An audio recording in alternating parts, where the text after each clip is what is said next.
Praise the Lord.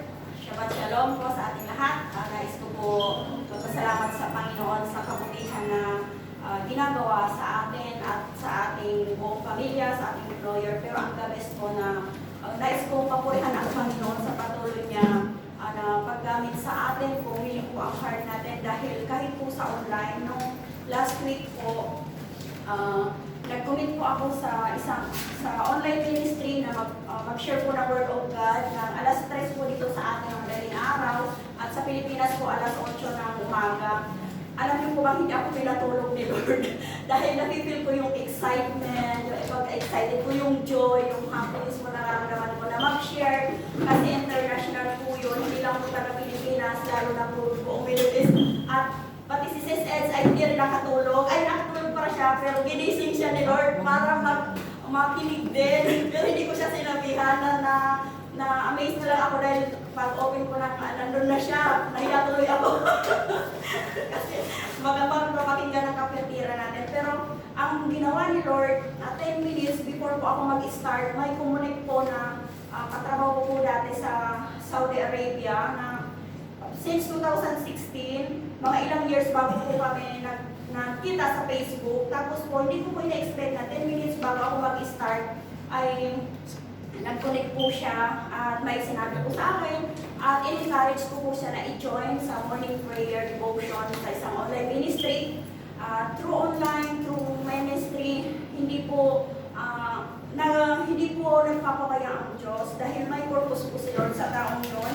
At hanggang ngayon po ay kinonect na rin po siya sa isang mga group online. At nung Tuesday po, after po ng Tuesday devotion, siya na naman po ang pumuntak sa akin. So praise the Lord, nangyari po ang kalooban ni Lord at tumanggap po siya sa ating Panginoong Diyos. Isa po siya ang Chinese, through online, kinonect po siya ni Lord. At grabe, umiyak po ang puso ko kasi nandun yung eagerness niya pagka-uhaw sa salita ng Diyos. At gusto niya rin yung pamilya niya ay maligtas. Sabi ko, pahawakan mo ang pangako ng Panginoon tulad kay King David. Ang isa man sa inyo ang maligtas, lahat kayo ay maliligtas. Kaya umiiyak siya sa Panginoon. Tapos kinakausap ko, tinatawagan ko siya. At yun nga, sabi ng isang spiritual leader ko through online, i-mentor ko daw. Sabi ko, si Lord mag-mentor, hindi ako. Kasi sino ba naman ako, patuloy pa rin ako nag-aaral, kulang na kulang pa po ang ginagawa ko. Ang naano niya kasi sa akin, nakita niya yung mga post ko, na dati hindi naman daw ako gano'n. Sabi ko, si Lord ang nagbago sa akin, hindi ang sarili ko. Pero kagustuhan ko na rin na mapalapit sa Lord kasi alam natin na yung buhay natin ay hiram lang. So, yun po, praise the Lord. Kaya buti ni Lord, kahit online lang po, kapag mag-desire po tayo to answer more soul, hindi to para mag-backslide. Nandiyan po si Lord, kailangan na ilapit natin at mag-pray tayo kung sino ang mga taong kailangan niyang iligtas kasi hindi tayo nakakaalam kahit anong invite natin, hilain ba natin, pangakuan tayo ng pangakuan, pero kung wala ang kapangyarihan ng Panginoon Diyos, ang pagkilos ng banal na Espiritu, maniwala kayo talagang si Lord ang kikilos, magtiwala lang po tayo sa ating Panginoon Diyos. So, to God be all the glory. Amen.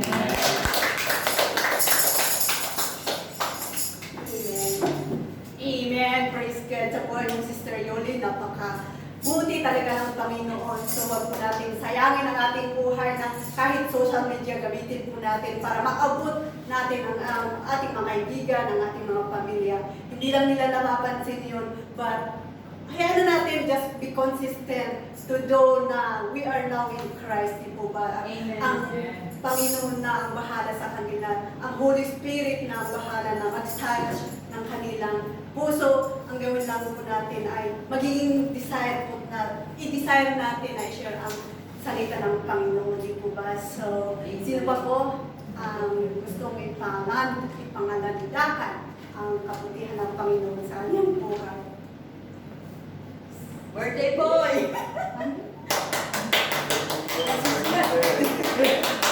boy! Salamat. Hallelujah!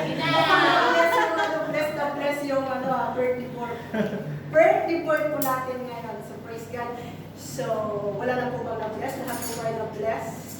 Amen. Amen. So, ayan. So, ako din po, gusto ko din i-share yung ginawa ng Panginoon sa akin na kahapon nagbabasa although by chapter po ako na nagbabasa ng Bible, pero kahapon noon pa ito na sinasabi niya na kunin ko na yung Bible, pero lagi kong iniisip na mabigat yung Bible ko kasi pag mabigat yung hinahawakan ko, masakit yung shoulder ko. So kahapon nag-remind sa akin na kukunin ko daw yung Bible, tapos yung isip ko hindi nga mabigat. Pero nung umaga na naman, na nagbasa na naman ako, sabi niya, kunin mo yung Bible mo.